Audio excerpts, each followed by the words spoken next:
መረጃ ለማድረስ ጥረት እያደረኩኝ ነበር ኢንጂነር እሱን በማስታወስ ለአድማጭ ተመልካቾቻችን ምናልባት ያኛውን ፕሮግራም ያልተከታተሉ ካሉ እንግዲህ በጣም በርካታ ኃይል ነው አገዛዙ ከተለያዩ አካባቢዎች ከኦሮሚያ ከሌሎችም አካባቢዎች ላይ ወደ ሰሜን ኢትዮጵያ እያንቀሳቀሰ ያለው በወልቃይት ማይጸብሪና ዲጎሾ አካባቢ ከፍተኛ ኃይል ስምሪት እንዳለ እየሰማን ነው በሱዳን በኤርትራ ድንበር አካባቢም እንደዚሁ ከፍተኛ ወታደራዊ ዝግጅቶች እየተደረጉ እንዳሉ እየሰማን ነው በተለያየ አካባቢ ላይ እንደዚሁ የፕሮክሲ ጦርነቶች አሉ አስቀድሞ እየተደረገ ያለ ከፍተኛ ውጊያ ያለ በአማራ ክልል እንደምታውቁት በሁሉም የአማራ ክልል አቅጣጫዎች ደቡብ ጎንደርን ጨምሮ ከባድ ውጊያዎች ሲደረጉ ነው ሰሞኑን የቆዩት በዚህም አገዛዙ በርካታ ከተሞችን የዞን ከተሞችን ጭምር የተነጠቀባቸውን አውደ ውጊያዎች ተመልክተናል በአንጻሩ እንደዚሁ በተለያዩ አካባቢዎች ላይ ሚሊሻና ፖሊስን ሞቢላይዝ ለማድረግ ጥረት እየተደረገ እንዳለ ደግሞ እየሰማን ነው በኦሮሚያ ከፍተኛ የሆነ ሞቢላይዜሽን አለ የአካል ጉዳተኞች ጭምር ሳይቀር ወደ ወታደርና ተመልሰው እንዲመጡ ጥሪ እየቀረበ እንዳለ ባገዛዙ በኩል እየሰማን ነው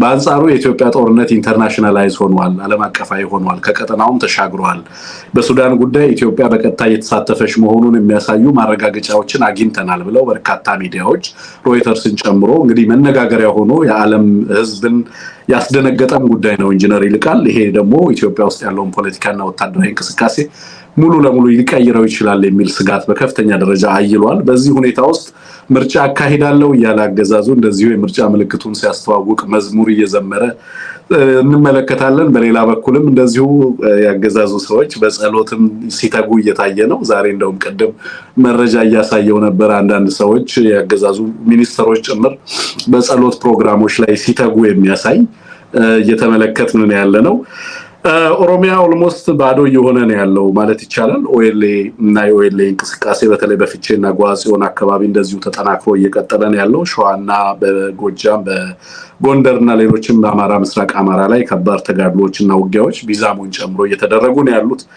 በእንደዚህ አይነት ሁኔታ ውስጥ ነው እንግዲህ ይሄንን ፕሮግራም የምናካሂደው ዛሬ ማለት ነው ኢንጂነርና ምንድነው የሚሰማህ ምንድነው አጠቃላይ ያለው ሁኔታ እንደው ምን አይነት ሁኔታ ላይ ያለን ይመስላል ምን አይነት ወቅት ላይ ያለን ይመስላል አይ አመሰግናለሁ በድጋሜ ስለጋበዛችሁኝ የወንድም አንሙትንም ይቅርታ ተቀብያለሁ እንግዲህ ያው ታላቅ ወንድም በመሆኔ የቤተሰብ ስለሆነ ነው እንጂ ምንድነው ቃለ መጠይቅ የሚደረገው ሰው ነበር በብዛት ባለመገኘት እና ደጅ በማስጠናት የሚታወቀው እና ጋዜጠኛው ሲጠፋ ደግሞ ቀጥሮ ይሄ የተለየ ያደርገዋል የኛን ስለዚህ ይሄ እንግዲህ ነገር ሁሉ የቤተሰብ መሆኑን ያሳያል ስለዚህ እኔም በዛ መንገድ ነው የምገነዘበው ምንም የተለየ ሁኔታ አይደለም እንዳላችሁት ነው ስራዎቻችሁን ጊዜ ባገኘው ሁሉ እከታተላለሁ ሌሎችም ሰዎች ይነግሩኛል መልካም ስራ እንደምትሰሩ አውቃለሁ እና በዚህ አጋጣሚ ያበርታችሁ ይያልኩ እንግዲህ ትንግርቱ እንደገለጽከው የቀጠናውም ሆነ የሀገራችን ሁኔታ ከጊዜ ወደ ጊዜ ነገሩ እየጋለና እያደገ የቅራኔው ደረጃም እና ውጥረቱ እየሰፋ ጥይት የሚተኮስበት ጊዜ በሌሎች ያለው ነገር እንዳለ ሆኖ ደግሞ ሌላ የማስፋቱ ነገር እየቀጠለ መሄዱና የጦርነቱ ይዘት ወይጉ ሞገዱ እየሰፋ እንዳልነው መጀመሪያ በአማራ ተጀመረ ከዛ በኋላ የኦሮሚያው በፊትም ጀምሮ የነበረ ነው አሁን ደግሞ በሴሴሽን ኦፍ ሆስቲሊቲስ በፕሪቶሪያ የተባለው ነገር አልሰራ ብሎ ተመልሶ ያው ጦርነት እንደገና ሊያገረሽ አፋፍ ላይ መሆኑን ከዛ በኋላ ደግሞ የኃይል አሰላለፍ ለውጦችም ተጨምረውበት ሌላ ከፍ ያለ ጦርነት እየመጣ መሆኑን ያሳያል ይሄ ደግሞ ሲሆን ዋናው ነገር በዚህ 2 አመት ውስጥ የነበረው ሁኔታ ብዙ የኃይል አሰላለፍ ለውጦችና ያስተሳሰብ ሽግሽጎች ከተደረጉ በኋላ ነው እንግዲህ ያሁኑ ጦርነት እየተደረገ ያለው እንደምታውቁት በትግራይ ኃይሎችና በጉረቤት ኤርትራ መካከል ያለው ውጥረትና የሁለቱ ድርጅቶች ቅራኔ በአዲስ መልኩ በሪአፕሮችማ በሚመስል መልኩ አዲስ አይነት የኃይል አሰላለፍ ተፈጥሯል ከጠላትነት ወደ ትብብር በሚመስል መልኩ አድጓል እንዲሁም ደግሞ በአማራ ኃይሎችና በትግራይ ኃይሎች መካከል መንግስት ስንጥቃ በጅቶ ሲኖርበት የነበረው ሰርቫይቫል ስትራቴጂ በዚህ 2 አመት ውስጥ ደረጃውን እየጠበቀ በሚዲያዎችም በህዝቡ ስራም አጠቃላይ ከደረሰው ሂደትና ውድመትም ትምህርት በመውሰድ እነዛም ነገሮች እየተሻሻሉ የመጡበት የአብይ በጎረቤቶቹ ሁሉ አጠቃላይ የነበረውና መጀመሪያ ፎሪክ የነበረው ዘመን ከዓለም አቀፍ ማህበረሰብ ጀምሮ እያራገፉት እየመጡ ያለበትና በድርጅቱ ውስጥም ኢንፋይት ተፈጥሮ ያችኑ ትንሽ ሀብት በመቀራመት ረገድ ሙስናና ሌብነት ነግሶ እርስ በርሱ እየተበላላ ያለ ስርዓት ነው። በዚህ ሂደት ውስጥ ነው እንግዲህ የአፍሪካ ህብረት ስብሰባ ሲደረግ የሮይተርስንም ዘገባ ካያችሁት እንደው ኮንሲደንስ አይደለም፣ ፕላንድ ሆኖ ከአፍሪካ ህብረት ስብሰባ አስቀድሞ የነበረው መረጃ እንዲወጣ ተደርጎ ታይሚንጉን ከዛ ደግሞ ያ ስብሰባው በዛ ደረጃ አቋም እንዲወስድ ስታደርጉ የነገሮቹ ሂደት ሁሉ አጠቃላይ ጸረ አብይ የሆነው አመለካከት በዓለም አቀፍ ደረጃም በጎረቤትም በአፍሪካ ህብረት ደረጃም በኢትዮጵያ ኃይሎችም መካከል መቀራረብና አብይን የመሸምቀቅ ነገር እንዳለ ይታያል። ያም ሆኖ ግን ምክንያቱ ባልታወቀ ሁኔታ አብይ ደግሞ የበለጠ ጦርነቱን ማስፋት የጀመረበት ሁኔታ ላይ እንገኛለን። እንግዲህ እንደዚህ ነው የምረዳው ወንድሞቼ ነው። ኢንጂነር በጣም ነው የማመሰግነው። እንግዲህ አንሙት አሁን ያለውን ድባብ እንዴት ትመለከተዋለህ ነው ኢንጂነርን ያልነው። እስኪ ከአማራ አንጻር አማራ በምን አይነት ሁኔታ ውስጥ ይገኛል? የአማራ ኃይሎች ሁኔታ ምን ይመስላል? አሁን እየመጣ ያለውን ክሪቲካል ታይምስ እንዴት ይመለከቱታል የሚለውን በተመለከተ አንሙት የምታነሳቸው ጥያቄዎች ካሉ ለኢንጂነር፣ አንተም እዚህ ላይ በተለይ አሁን ያለንበትን ወቅት በተመለከተ የራስህን ምልከታ አጋራንና ለኢንጂነር የምታነሳው ጥያቄ ካለ እድል እሰጥሃለሁ። አንሙት። መልካም መሰረታዊ የሆኑ ነገሮችን አንስቶልናል ኢንጂነር ይልቃል። እርስ በርሱ እየተባላ ያለ ስርዓት እንደዚሁም ጸረ አብይ አመለካከት በሀገር ውስጥም በዓለም አቀፍ ደረጃም እየጨመረ መምጣቱን የሚያሳዩ በጣም በርካታ ማሳያዎችን የሚጠቁም ነው። በነገራችን ላይ በዚህ አጋጣሚ የሬውተርስ የኢትዮጵያ ኮረስፖንደንትስ ዘገባ እንዳይሰሩ እግድ ተላልፏል። የብሮድካስት ባለስልጣን የሚባለው ኢትዮጵያ ውስጥ እንዳይሰራ አግዶታል ሬውተርስን። እንግዲህ ከዚህ ከዘገባ ማግስት የዛሬ መረጃ የነበረ ነው። ከዚህ ቀደም የህብር ራዲዮን፣ ቢቢሲ፣ የሌሎችም የበርካቶቹ እንዳይዘግቡ ገዳ ፈቃዳቸውን ባለማደስ ይህን በመሰለ መንገድ እየሰራ ነው ያለው። ያፈና ቅርጹ በመገናኛ ብዙሃን በሰብአዊ መብት ተቋማት በምን ያህል ደረጃ እንደሄደ የሚጠቁም ነው። ምናልባት ዛሬ ውይይታችን በአብዛኛው አገራዊና ቀጠናዊ ሁኔታዎችን የሚመለከትም ስለሚሆን እንግዲህ ኢትዮጵያ ምን ላይ ነች? የአብይ አህመድ ኢትዮጵያ ምን ላይ ነች? አገር ውስጥ ከሞላ ጎደል አሁን የትጥቅ ትግል ያልጀመረ ክልል እምብዛም ነው። ታጥቆ ብሔራዊ ትግል የማይደረግበት ክልል አለ ለማለት አይቻልም። ወታደራዊ አቅሙ ይብዛም ይነስም፣ የትግሉ ምክንያት ይብዛም ይነስም ከሞላ ጎደል በመላው ኢትዮጵያ ጦርነት አለ። አገዛዙ ሊሸፋፍነው፣ ሊያሳንሰው፣ ሊደባብቀው እንዳው ሁሌ እንደምንለው በሶስት ክላሽ እና በሶስት ሚሊሻ ሊደባብቀው ቢፈልግም በመላው ኢትዮጵያ የትጥቅ ትግል ብሔራዊ ትግል ተቀጣጥሏል። ይሄ በመላው ኢትዮጵያ ነው። ኢትዮጵያ ደግሞ ዙሪያዋን በሙሉ እየነደደች ነው። ሱዳኖች ያሉበት ሁኔታ ይታወቃል። ትንሽ ፋታ አግኝቶ የነበረው ደቡብ ሱዳን ነጩ ሰራዊትና የሳልቫኪር መንግስት ምን ላይ እንዳሉ የምታውቁት ነው። ከኤርትራ ጋር ያለው ቅራኔ የሚታወቅ ነው። ጅቡቲ ሳትቀር እንግዲህ ኢትዮጵያ ውስጥ የአየር ድብደባ እስከማድረግ የሄደችበት የትጥቅ ትግል አጌኒስቶ መርጌሌ ተነስቶ እየተመለከትን ነው። ሶማሊያዎች ያሉበትን ሁኔታ እየተመለከትን ያለ ነው። የኬንያዎቹን እንግዲህ ቀጠናችን ይሄንን ይመስላል፣ ውስጣችን ይሄንን ይመስላል። በዚህ መሃል ነው እንግዲህ አማራ ህልውና ትግል እያደረገ ያለውና እንዳው ምናልባት መንደርደሪያም እንዲሆነን የአማራውንም ሁኔታ መረዳት አገራዊም ሁኔታ ቀጠናውንም ሁኔታ ለመረዳት መነሻ እንዲሆነን ኢንጂነር ይልቃል የአማራውን ትግል ፖለቲካዊና ወታደራዊ ቁመና እድገቶች ሁልጊዜ ማስታወስ ያለብን ይመስለናል። አንዳንዶች የተረክተ ሰለባ ይሁን ወይም ነገሩን በደንብ ከመመርመር ካለመቻል ይሁን እንደው ፋኖን በተመለከተ የአማራውን ትግል በተመለከተ አሳንሶ የመመልከት እንግዲህ ክሪቲካል ማስ ምንለው ኤሊቱ በእርግጥ በደንብ ይረዳዋል። ግን ምናወራው ለሰፊውም ህዝብ ስለሆነ ሰላማራው ትግል ፖለቲካዊ እድገት፣ ሰላማራው ትግል ወታደራዊ እድገት ሐሳብህን እንድታጋራን እንፈልጋለን። ምን ላይ ነው አማራ ትግል የሚለውን ማለት ነው? ወል እንግዲህ ሰፊ ጥያቄ ነው አንሙት ያነሳው። ግን እንደው በጣም የትምህርት አይነት ይዘትም እንዳይኖረውና ወቅቱንም ጊዜውንም የጠበቀ እንዲሆን ለማድረግ በተቻለ መጠን ሞክራለሁኝ። ግን ምንድነው የት ነበር፣ አሁን የት ነው ያለነው፣ ወዴት መሄድ እንፈልጋለን የሚሉትን ጥያቄዎች አብሮ ማየት ያስፈልጋል። አንድ ነገር ለመለካት የሚለካበት ስኮር ካርድ ያስፈልገዋል አይደለም? መለኪያ መሳሪያዎች ወይም ያንን ሂደት ደግሞ ስንለካ ቬሪፋያብል ኢንዲኬተሮቹ ምንድናቸው፣ ማሳያዎች የሚሉትን በነዛ ደረጃዎች ነው አንድ ነገር ትንሽ ነው ትልቅ ነው ወይም ደግሞ ይቀረዋል ብሎ ለማለት ወይም ደግሞ መስመሩን አልያዘም መስመሩን ይዟል ለማለት እነዚህ ነገሮች በምናይበት ጊዜ እንግዲህ ከጥቂት ጊዜ በፊት የነበረው ሁኔታ ይሄ የአማራ ትግል ረዘም ያለ ጊዜ ታሪክ ያለው ነው። አንዳንዶች አጠቃላይ እንደ ክላሽ ኦፍ ሲቪላይዜሽን ወስደውት 15ኛው ክፍለ ዘመን ጀምሮ የሚያዩት ሰዎች አሉት።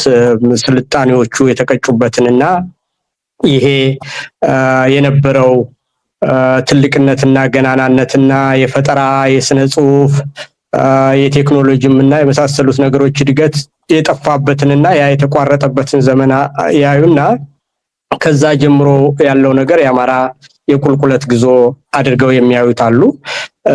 ከዛ በኋላ ደግሞ አሁን ከአንደኛው ዓለም ጦርነት መጠናቀቅ በኋላ ከ1918 እና 19 ጀምሮ ይሄ the right to self determination ሲመጣ በኢትዮጵያ ውስጥ ግን ኢትዮጵያን እንደ ዶሜስቲክ ኮሎኒያሊዝም ቆጥረው ብሔር ብሔረሰቦች ራሳቸውን ማስተዳደር አለባቸው ይባልና አማራንና ቤተክርስቲያንን አሁን ያለውን ስታብሊሽመንት የፈጠሩ ብሔር ብሔረሰቦችን ያገቱ የራስ አስተዳደርን የነፈጉ በሚል በእነሱ ላይ ዘመቻ ተፈጥሮ ያ የተንሸዋረረና ውሸት የሆነ አመለካከት አማራውን እንግዲህ ከዛ ጀምሮ ያለው ጊዜ አሁን በመናየው ከአንድ ሴንቸሪ በላይ ሆኗል፣ ከመቶ ምናምን ዓመት በላይ። ይሄን እንግዲህ 500 600 ዓመትም ይቆጠር 100 ዓመትም ይሁን ሁለቱም ተመጋጋቢ ነው ይባል፣ ከዛን ጊዜ ጀምሮ ግን አማራ በአስቸጋሪ ሁኔታ ውስጥ የሚገኝበት የቁልቁለት ዘመን ላይ ነበርን ማለት ነው። አሁን ግን ያንን ለመታገል በተቻለ መጠን እንግዲህ የኢትዮጵያ ሁኔታ የአማራ ችግር ብዙ ሰው ቢገባውም ነገር ግን በአማራነት ሳንደራጅ የኢትዮጵያ ችግር አጠቃላይ ሲፈታ ኢትዮጵያ ዲሞክራሲያዊ ስትሆን ኢትዮጵያ የእውነት ሀገር ስትሆን ፍትህ ሲሰፍን በእኩልነት ላይ የተመሰረተ ፖለቲካ ሲኖር የአማራም ችግሮች አብረው ይፈታሉ በሚል የአማራው ልሂቅና አማራውያን አጠቃላይ በኢትዮጵያዊነት ማንነታቸው ላይ ሲታገሉ የኖሩበት ዘመን ነበረ፣ በተለይ ይሄ ያለፈው 30 ዓመት። ነገር ግን በመጨረሻ ይሄ ነገር በምንም አይነት ማዋጣ ነገር ሆኖ የበለጠ ጭቆናውና በደሉ ራስን እስከ ማጥፋትና ህልውናን እስከ ማጣት ድረስ በሚደርስ ሁኔታ ፊዚካሊ ሁሉ በየአደባባዩ እንግዲህ እንደምታዩት ቤተክርስቲያን መቃጠል፣ መፈናቀል፣ በአሰቃቂ ሁኔታ መገደል፣ በናሬቲቭ እና በተለያዩ መንገዶች ሁሉ የአማራ የሆኑትን ሁሉ ማንቋሸሽ፣ ከእናቶች ቀሚስ ላይ ሁሉ ምንድነው ሰንደቅ ዓላማ ምልክት አለበት የሚሉትን ሁሉ ማጥፋት፣ በኢትዮጵያ ውስጥ ያሉ ምልክቶች እነዛን ማድረግ፣ በየመስሪያ ቤቱ ሁሉ ያለውን የአማራ ቁጥር ማሳሳት፣ መጨረሻ ላይ እንግዲህ ወደ አዲስ አበባም እና ወደ ከተማዋ ማትገባም በሚል እዛ አካባቢ ያሉትን ንብረቶችን ሁሉ ሪኢንጂነሪንግ በማድረግ ዲሞግራፊክ ኢንጂነሪንግ በማድረግ ያንን ሁሉ ነገር የማድረጉ ነገር ተጠናክሮ በግድያም በባህል ወረራም በመሳሰሉት ነገሮች ሁሉ የለየለት የማውደም ፖለቲካ ሲደረግ አማራው ከዛ በኋላ እንግዲህ ከዚህ በኋላ ምን ቀረይ ብሎ በአማራነቱ ራሱን እያደራጀ በተጠናከረ ሁኔታ የመጣበት ሁኔታ ነው። እንግዲህ ያ በህጋዊ መንገድ ሲጠይቅ ቆየ፣ በሰላማዊ መንገድ ሲጠይቅ ቆየ። በኋላ ደግሞ መጥቼ አጠፋለሁ በሚል መንግስት በይፋ አዋጅ ሲያውጅበት ያንን ራሱን ለመከላከል እንግዲህ ፋኖነት ተደራጅቶ መጣ ማለት ነው። እና ያ ደግሞ በአካባቢዊነት እና ራስን ለመከላከል ሁሉም ተነስቶበት የነበረው ሁኔታ አጠቃላይ አይዲዮሎጂ ቅርጽ ሰጥቶ ራሱን አደራጅቶ ጦር አመራር ፈጥሮ አሁን ደግሞ አንድ ድርጅት ሆኖ መጥቷል ፋኖ ማለት ነው። ከዛም አልፎ ደግሞ እንግዲህ በኢትዮጵያ ያሉትን ኃይሎችን ሁሉ የሚያሰባስብበትና የኢትዮጵያ ሁኔታ እንዴት እንደሚበየን ኢትዮጵያ ውስጥ ካሉ አማራ ካልሆኑ ወንድሞቹ ኃይሎች ጋራም ከቀጠናው ጋርም በዓለም ደረጃም በቀጠና ያሉ ነገሮች እንዴት እንደሚያደርግ አድርጎ ያንን ሁሉ ዲፋይን አድርጎ የተነሳበትና አሰባሳቢ ማዕከል ሆኖ የወደፊቷን ኢትዮጵያ በሚመች ሌሎችን ሁሉ በሚያሰባስብ መልኩ በቤንሻንጉልም በጋምቤላም በትግራይም በኦሮሚያም ቀደም አንድሞት በተቃቀስከው ሁሉ ያሉት ኃይሎች የወደፊቷን ኢትዮጵያ መልክ በማስያዝ ረገድ የፋኖ ሚና ምን መሆን እንዳለበት ራሱን ዲፋይን አድርጎ በዚህ ደረጃ የሚገኝበት ደረጃ ላይ ነው ያለንና የጦር ኃይሉም የመፈጸም አቅሙም በሪዮት ዓለም ተጽዕኖ የመፍጠር አቅሙም በቀጠናዊ መደመጥ አቅሙም በምን ያህል ርቀት እንደሄደ እንግዲህ ይሄ ሁሉ ርቀት ማሳያችሁ በዚህ ደረጃ ሲታይ ነው። እንግዲህ ፋኖን አሳንሶ የሚያይ ካለ ሌሎቹ ደግሞ በሌላ አነጋገር ተሰባብረው ምን ብለው በተለየ ሁኔታ እየመጡና እድገታቸውን ጨርሰው ያላቸውን ስታትስ እንኳን ማስጠበቅ በማይችሉበት ሁኔታ ነው ያሉት ሌሎች የፖለቲካ ኃይሎች። ስለዚህ በዚህ ደረጃ ሲታይ የአማራ እንቅስቃሴ በጣም ፈጣን እድገት ያሳየበትና እንደው ግሬት ሊፕ በፍጥነት የዘለለበት ጊዜ ነው ብዬ ነው የምረዳው። ባነሞት ኢንጂነር ወደ ትንግርት ወደ አንተ መጣለሁ። ትንሽ ነገር እንደው ዛሬ ላይ ያለው የፋኖ ትግል ምን ላይ ነው ሲባል ፖለቲካዊ እድገት አምጥቷል ወይ ወታደራዊ እድገት አምጥቷል የሚባሉ ነገሮች ቅድም ኢንጂነር ሳነሳሳው በነበረው ታሪካዊ ሂደቱና ዛሬ ያለበት ነገር እንዳለው ነው። እኔ ዛሬ ላይ ያለውን የፋኖ ትግል ስመለከተው ፖለቲካዊ እድገት አለው ሲባል ለምሳሌ ዳግም በማያጨቃጭቅ መንገድ የሪዮት ዓለም ጥራት መፍጠሩ፣ የአመለካከት የዓላማ የግብ ጥራት መፍጠሩ፣ በአደረጃጀት ደረጃ ወደ አንድ መምጣቱ፣ በብዙ ልዩነት ውስጥ በዛ ደረጃ ርቀው የሚያስቡ ወንድሞች መሪዎች ፈጥሮ ወደፊት መምጣቱ፣ ሰፊውን አማራ ለብሔራዊ ትግል በመቀስቀስ ረገድ ዛሬም የደረሰበት ደረጃ ህዝባዊነቱና ተቀባይነቱ ከምንም በላይ ሞራላዊና ስነልቦናዊ የበላይነቱ እንደምንመለከተው ነው። በምን ያህል ደረጃ ርቆ የሚመለከት ኃይል እንደሆነ የተለየ እሴት ሁሉ ያበለጸገ ነው። የሰብአዊነት እሴት፣ የህዝብን የማስቀደም እሴት ይቅርና ለቆመለት ህዝብ ሊዋጋው ሊገድለው የመጣ ብቻ ሳይሆን ወገኑንም ለሚገድል ያገዛዙ ኃይል ያለውን ሐዘኔታና ቸሮታ እያሳየ ያለበት ከምንም በላይ ደግሞ ያገዛዙ አጠቃላይ ትርክቶች ንዶ የጨረሰበት በቃ እንዳይሆኑም አይሰባሰቡም ሲባል ከነበረበት ብዙ ተለጣፊ ብዙ ተቀጽላ ሲሰጥ የነበረበት ያን ሁሉ ትርክት ንዶ የመጣበት ደረጃ እኔ የፖለቲካ እድገቱ ማሳያ አድርጌ ነው የምመለከተው። ወታደራዊ እድገቱን በተለያየ ጊዜ ስናነሳ ነበረ። በአደረጃጀቱ በውጊያ ስልቶቹ ከምንም በላይ እንደው ለምዶብን ካልሆነ ከዚህ በኋላ የአማራን ኃይል የፋኖን ኃይል ሸማቂ እያልን መቀጠል ሁሉ ምንችል አይመስለኝም። ለምዶብን ካልሆነ አሁን ህዝብ እያስተዳደረ ያለ ከፍተኛ ኃላፊነት ወስዶ የህዝብ አገልግሎት ለመስጠት በአነስተኛ ደረጃ እንኳን የፍትህ አገልግሎት ለመስጠት ይህን በመሰለ ደረጃ ላይ የሚገኝ ስለሆነ ይሄ እድገቱ አገራዊ ተጽዕኖ አለው። ቅድም ኢንጂነር ሲለው እንደነበረው ለሌሎች መነሳሳት እየሆነ ነው። የራሱን ወደ አንድ ማምጣት የራሱን ማጠናከር ብቻ ሳይሆን ሌሎችን ወደ ማስተባበር እያደገ ያለበት አገራዊ ተጽዕኖ ቀጠናዊና ዓለም አቀፋዊ ተጽዕኖ በዛው ደረጃ እያደገ ያለ በመሆኑ ቀጠናዊ ጉዳዮችን ትንግርቱ ስታነሳቸው የነበሩትን ስንመለከት የዚህ ጦረኛ አገዛዝ የጦርነት ሁኔታዎችን ስንመለከት ይሄንን የመሰለ አማራዊ ኃይል መቆሙን ታሳቢ እንድናደርግ በማለት ነው ይህን ጥያቄ ያነሳሁትኝና መቀጠል ትችላለህ ወንድም። አመሰግናለሁ። አንሙት ኢንጂነር የሚያነሳቸውን ነገሮች በጣም ነው መጋራቸው። አንተ እንደውም ያለፉትን 100 ዓመታት ሴንቸሪ ኦፍ ሂሚሌሽን ነው የምትለው። ያንተ ካራክተራይዜሽን በዛ የሚገለጽ ነው።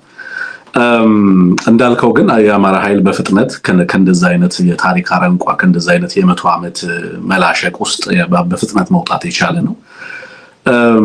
እንደው ውጫዊ ምክንያቶችን ነው ብዙ ጊዜ የምንጠራው። ለምሳሌ በአማራ ህዝብ ላይ ደርሶ የነበሩ ጥቃቶችን እናነሳለን። ልሂቃኖቹም የአማራ ህዝብ ግድያ ነው በዋናነት የአማራ ህዝብ ፖለቲካዊ ኢኮኖሚያዊ ዲስኢንፍራንቻይዝመንት እንደ ትልቅ ምክንያት የምናነሳው። ባለፉት 100 ዓመታት እንግዲህ የአማራ ተቋም በመገንባት ሂደት አጠቃላይ ኢትዮጵያ ውስጥ የነበረውን ፖለቲካዊና ኢኮኖሚያዊ ቁመና ማህበራዊ ቁመና ነው በአጠቃላይ ለአማራን ለመበየን የምንጠቀመው። አንተም ሴንቸሪ ኦፍ ሂዩሚሌሽን ወይም የውርደት ዓመታት ያልካቸው ከዚህ በመነሳት ይመስለኛል እና አሁን እንግዲህ እድገት ምን እንደመጣ ነው ስታነሳ ለውጥ እንዳለ በተጨባጭ የአማራ ኃይል አሁን ማዕከላዊነት ያለው ሚና እየተጫወተ ያለ እንደሆነ ነው እያነሳለን ያለውና እነዚህ ለውጦች በወታደራዊና በፖለቲካዊ ሚና ከመገለጽ ባሻገር በተለይ የልሂቁን ሚና በተመለከተ ልሂቃኑ አሁን ላይ እየተጫወቱ ያሉት ሚና የማዕከላዊነት ሚና ነው ብለህ ታስባለህ ወይ? ለምሳሌ ኤሊት ኮንሰንሰስ አለ ወይ በአማራው ረገድ? በአማራ ልሂቃን በኩል የጋራ መግባባት አለ ወይ? አሁን ያለንበትን ዘመን እንገነዘባለን ወይ? ለምሳሌ ከዚህ በፊት እኔ ብዙ ጊዜ ከውጭ የሚመጡ ጥቃቶች እንዳሉ ሆኖ ሀገሪቱ ውስጥ የነበሩ ስርዓታዊ ለውጦች እነዚህ ሁሉ ነገሮች በነበሩባቸው ሂደቶች የአማራ ልሂቃን የተጫወቱት ሚና አማራውን በማስጠቃትና አማራውን ለውርደት በመዳረግ ረገድ ሚና ነበረው እያምናለሁ። የተቃንተ ለምሳሌ ሰልፍ ዲተርሚኔሽን እንደ አንድ ማታገያ ቴምፕሌት ሲጠቀሙ ኢትዮጵያ ውስጥ ያሉ ሌሎች የብሔር አታጋይ ድርጅቶች ሲመጡ የአማራው ልሂቃን ይዞት የነበረው የፖለቲካ የትግል ስልት በራሱ አስጠቂ የትግል ስልት ነበር ብዬ ማምናለሁና ከዛ እንደው በተወሰነ መንገድ ከዛ የተሻለ ዲፓርቸር አለ ወይ? የተለየ ለውጥ አድርገናል ወይ? አሁን ባለንበት የፖለቲካ ቀንደም አንሙት እንዳለው የትግል ርዕዮት ብያኔው አሁን ላይ ትልቅ የፖለቲካ እድገት አድርጎ አስቀምጦታልና በልሂቃን ደረጃ ያለን ኮንሰንሰስ ስትመለከት አሁንም ካገዛዙ ጋር ሆነው አማራን የሚተቹ አሁንም ካገዛዙ ጋር ሆነው አማራን ለከፍተኛ ሌላ እልቂት እና ጥቃት እንዲጋለጥ ካገዛዙ ከአጥቂዎቻቸው ጋር የተሰለፉ አማራዎችንም ስለምንመለከት ማለት ነውና በዚህ ረገድ የመጣውንስ ለውጥ እንዴት ትገነዘበዋለህ ለማለት ነው። ኢንጂነር ጥያቄው ገብቶ ከሆነ አላውቅም። ልክ ነው፣ ገብቶኛል የሁለታችሁም ሐሳብ። ግን አሁን ያለው ሁኔታ መቼም የተሻለ ይመስለኛል በኔ ግምገማ እስካሁን ባየሁት ነገር። አንደኛ መንገዱ ራሱ ተይዟል። በአመለካከት ደረጃ እያደገ የሚሄድ ነው ወይስ አጠቃላይ መስመር የሳተና ምንጊዜም ሁልጊዜ ለውጥ ይመጣል እንደምታውቁት፣ ግን ለውጡ የሚያርፍበት ሁኔታና ለውጡ ወደፊት የሚመራበት መንገድ ነው በኋላ ላይ ነገሩን መልሶ ያው ሳይክል ይቀጥላል ወይስ ያንን ቀለበት ሰብሮ አዲስ አመለካከት ይመጣል የሚባለው? እና ደጋግመን አስታውሳለሁ ይሄ ለውጥ እንደማይሰራ አንድ ጊዜ አንሙት ኢትዮጵያ እያለን ይሄ ለውጥ እንደማይሰራ የገመገምኩበትን ሁኔታና መልሶ ያው ነገር እንደሚሆን በተለያየ ጊዜ ታሪክ ሁሉ ጠቅሰን መነጋገራችንን አስታውሳለሁና በዛ ከጠቀስነው ነገር ውስጥ ብዙ የአፍሪካ ሀገሮች ከቀይ ግዛት በኋላ መልሰው የዛኑ የቀይ ግዛት የፖለቲካ አመለካከትና አስተሳሰብ ሳይወጣላቸው ጥቂቶች ብቻ ኤክስትራክት የሚያደርጉት በላባይ እንትን እየደረገ ያንን የሚፈጠረውን ሀብት የተወሰነ ጠባብ ኢሊት ብቻ ናሮ ኢሊት ፖለቲካልና ኢኮኖሚክ ሚሊተሪ ኢሊት እየተፈጠረ ያን እየበላ በዛ ውስጥ ደግሞ ኢንፋይት እየተፈጠረ ያ ደግሞ ያሸንፍና ያንኑ ነገር ልክ ተረኝነት በሚመስል መልኩ አዙሪት እየዞረ እስካሁን ድረስ ያለው በዛ ደረጃ ነው የሚል ነውና ያ ነገር አይ ሆፕ ዋይ ኔሽንስ ፌልስ የሚለውን መጽሐፍ አንብባችሁታል ብዬ አስባለሁ። ሁለታችሁም ወጣቶችና ማንበብ የምትወዱ ሰዎች እንደሆናችሁ ገነዘባለሁ እና በዛ ውስጥ ካያችሁ በዚህ የስፔን ቀይ ግዛት በሆነችው ሴንትራል እና ላቲን አሜሪካ ውስጥ ያሉ አገሮች ሁሉ እዚሁ ሜክሲኮ ጎረቤታቸው ሆኖ ምንድነው አሜሪካኖች ሲያድጉ ኖርዝ አሜሪካ እነዛኞቹ ለምን እንዳላደጉ ሜክሲኮዎች የድንበር ከተማዋን እየወሰደ እንዴት አድርጎ ማብራሪያ እንደሚሰጥ አይታችኋል። የደቡብ ኮሪያን፣ የሰሜን ኮሪያን፣ የምስራቅ ጀርመን፣ ምዕራብ ጀርመን እንደዚህ ለውጥ እየተደረገ ራሽያ መልሶ እዛው ለምን ሆነ እኒ ነገሮች ስናይ አጠቃላይ እስካሁን ድረስ ኢትዮጵያ ውስጥ የተደረጉት ለውጦች እናንተ እንደምትሉት ያንኑ አዙሪት መልሶ ይመትከል በአመለካከትና በአስተሳሰብ ደረጃ ያለ መለወጥ የሆነውን ነገር ግን በኢንፋይት እና በዛ ናሮ ኤክስትራክቲቭ ኢሊት እና ኢንስቲትዩሽንስ ይበላሉ፣ ያጣሉ። ከዛ በኋላ ደግሞ ያንን ያነሳ ቅራኔ ይፈጠራል። በዛ ትግል ውስጥ እየደረገ በዛ ቢሸስ ስልክ ውስጥ የቆየንበት ታሪክ ነው አጠቃላይና ያም ደግሞ ሄደው ነገር ሁሉ በአጠቃላይ አማራን የሚያስጠቃ ስርዓት እየተተካካ መሄዱንና ይሄን 100 ዓመት ትንግርቱም እንዳልከው ሴንቸሪ ኦፍ ሂዩሚሌሽን ብዬ ነው። አሁን ግን እንዴት ነው መጣ ካልከኝ አንደኛ በምን መልኩ ችግሩን እንደሚረዳው በደንብ ዲፋይን አድርጓል። ኢንስቲትዩሽናል የሆነ ስትራክቸራል የሆነ አማራን የማጥፋት ሂደት እንዳለው በአማራ ኤሊቶችና አሁን ፊት ባሉ አመራሮች ላይ ግልጽ ያመለካከት ሽግሽግና የጠራ ሐሳብ አለ። ያ ሐሳብ ደግሞ ቅድም እንዳለው ፍጥነቱና ጊዜው ምን ያህል ነው እንግዲህ 100 ዓመት የተጋገረን ነገር መቅረፍ ምን ያህል ከባድ እንደሆነ የምታውቁት ነገር ነው። ያ በማይገባ ሁኔታ ካለን ሪሶርስ ካለን አቅም ካለን የተማረ ሰው ኃይል አንፃር ይሄን ያህል መቸገር አልነበረብንም፣ ትግሉ መፍጠን ነበረበት። ስለዚህ ይሄ አላስፈላጊ መስዋዕትነት ያስከፈለን እንግዲህ በፍጥነት አለመሄዱን መሆኑን በትክክል ያሳያል። ምክንያቱም የአብይን ስርዓት የምታውቁት ነው።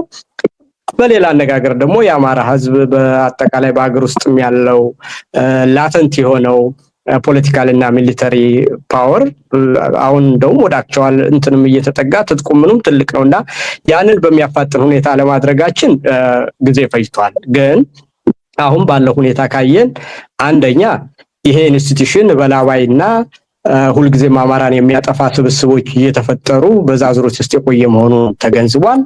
በአማራነት መደራጀት ብሎ ግልጽ የርዕዮተ ዓለም ጥራት ፈጥሯል። ከዛም በኋላ ደግሞ የሚመጣው ኢንክሉሲቭ የሆነ መዋቅር እንዲሆን የሌሎችንም ሆነ የቀጠናውን ሁኔታ እንዴት እንደሚያይ በሚገባ ዲፋይን አድርጓል። ስለዚህ ኢትዮጵያውያንን ሁሉ የሚያሳትፍና የወደፊቱ ሂደት ኢንክሉሲቭ የሆነ መዋቅር እንደሚፈጠር ሁሉ በግልጽ ያሳየ ሁኔታ አለ። በሌላ አነጋገር ደግሞ የናሬቲቭ ለውጥ መኖሩን ቅድም ዋይ ኔሽንስ ፌልስ እንደነገርኳችሁ የነበረውን ስርዓት መረዳትና ያንን ማፍረስ ወይም ሰው ቃሉን ላይ ወደው ይችላል ደጋግመው እዛ መጽሐፍ ላይ ሁለቱ የጻፉት ሰዎች ሲያደሩ ክሪኤቲቭ ዲስትራክሽን ነው የሚሉት ማለት ነው።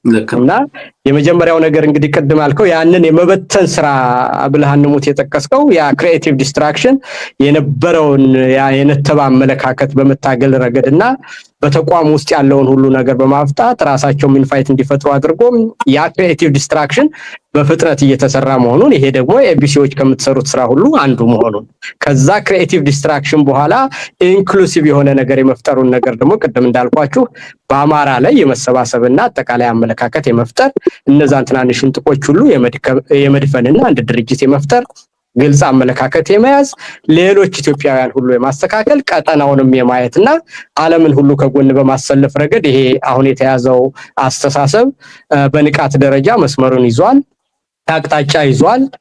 ጥሩ መረዳት አለ። ግን ካለን አቅም አንፃር ይሄን ያህል መስዋዕትነት መክፈል አልነበረብንም። ግን እንግዲህ ሪያሊቲና እንትን ቲዮሪ አንድ ላይ አይሄድም። የፈጀውን ጊዜ ፈጅቶብናል። አሁን ግን መስመሩን ይዘነዋል ብዬ አስባለሁ ወንድሞች። ልክ ነው። እኔ በተወሰነ ደረጃ ምናልባት የአፋብንን መግለጫዎች በተለይ የተመሰረተ ጊዜ ያወጣው መግለጫ እውነት ለመናገር መስመር በመስመር ብንመለከተው በጣም ብዙ ነገር የሚናገር ነው። ያስተሳሰብ ሽግግር ላይ ነን፣ ከራስ ጠልነት ወደ ራስ በቅነት እየተሸጋገር ነው ሲባል ዝም ብሎ ቃል ይመስላል። ግን ራሳቸውን የቻሉ በጣም ብዙ ሐሳብ የተሸከሙ ጉዳዮች ናቸውና ራስ ጠልነቱ በምን ነበረ? ራስ መዘንጋት ነው የሚለው። ራስን በመዘንጋት ኖሯል። ሲነሳ ሲነቃ ግን ያገኘው አገር አልባ ሆኖ አገሩ በውድቀት አፋፍ ላይ ሆና ራሱም ቢሆን በህልውና አደጋ ውስጥ ሆኖ ነው ራሱን ያገኘው። ያ ራስን መዘንጋት ራስን ወደ ማወቅ ሲመጣ ወደ ብሔራዊ ንቃት ሲሸጋገር አገሩን ምን ላይ ያገኛት ራሱን ምን ላይ ያገኛት ነው። ይሄ መቼም ሁሉም ልሂቅ፣ ሁሉም ባለሙያ፣ ሁሉም የእድሜ ክልል ላይ ያለ በአንድ ጊዜ ተገንዝቦት በአንድ ጊዜ ገብቶት የጋራ አቋም ሊይዝበት የሚችል አይደለም። መቼም ሂደት ይፈልጋል። ለዛ ነው ዛሬም አገዛዙ ህልውናው በአማራው ላይ የቆመው። የሚገርመኝ ይሄ ነው። የዚህ አገዛዝ የህልውና አደጋው አማራ ሆኗል። የዚህ አገዛዝ ህልውና መቀጠልም ቁመና የቆመው በአማራው ላይ ነው።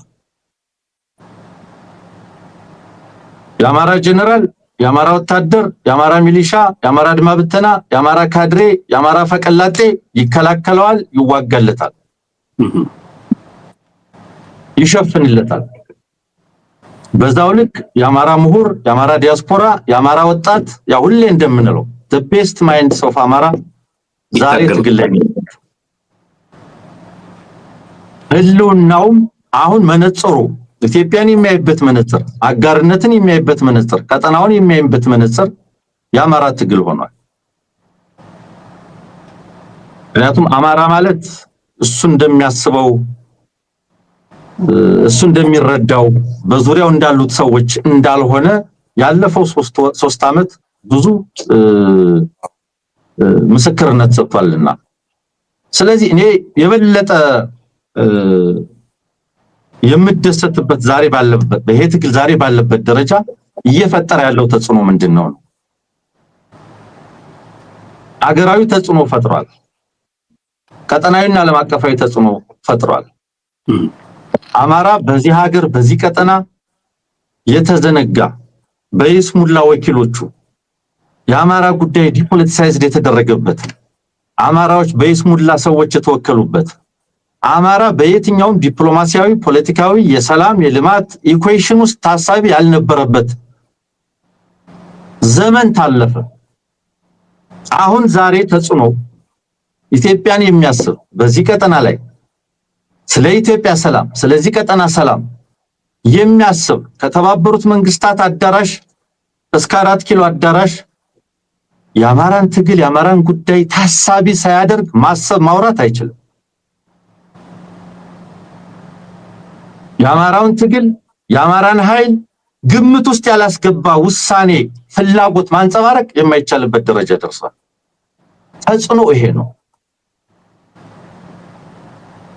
ዓለም አቀፍ መገናኛ ብዙሃን፣ ዓለም አቀፍ ድርጅቶች፣ የሰብአዊ መብት ተቋማት፣ ኢመርጂንግ ኤንድ ሱፐር ፓወርስ በሙሉ ስለ ኢትዮጵያ ሲያስቡ ስለዚህ ቀጠና ሲያስቡ የአማራን ኃይልና የአማራን ትግል ከግምት ሳያስገቡ መናገር የማይችሉበት ደረጃ ተደርሷል። እሱ ብቻ አይደለም፣ ሊሸነፍ የማይችል ኃይል ነው የሚል ግንዛቤ ተወስዷል። ስለዚህ ወሳኝ ኃይል ሚዛን ሆኖ ወጥቷል ማለት ነው። ይሄ ትልቅ ሽግግር ነው። ይሄ ደግሞ በራስ በቅነት ላይ ቆሟል ሲባል በራስ ፍላጎት በራስ የትግል ዓላማ በራስ ሪዮት በራስ ኃይልና ሪሶርስ የቆመ መሆኑ ትልቁ ነገር ነው። ስለዚህ አማራን ትቶ ማሰብ አይቻልም። ስለዚህ ቀጠና አማራን ዘንግቶ የአማራዎችን ፍላጎት ከግምት ሳያስገቡ እዚህ ቀጠና ላይ እዚህ ሀገር ላይ ፍላጎትን ማሰብ ሌላም ስሌት መስራት የማይቻልበት ደረጃ ተደርሷል።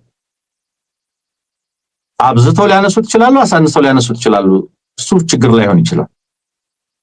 ነገር ግን በኢትዮጵያና በዚህ ቀጠና ጉዳይ የግድ ከግምት ውስጥ የሚገባ ኃይል ሆኗል። በኢትዮጵያም ባይን ተጽዕኖ ትልቅ ነው። በነገራችን ላይ ለፋሺስቶች መገበር እምቢ የሚል ኃይል ቀላል እኮ አይደለም።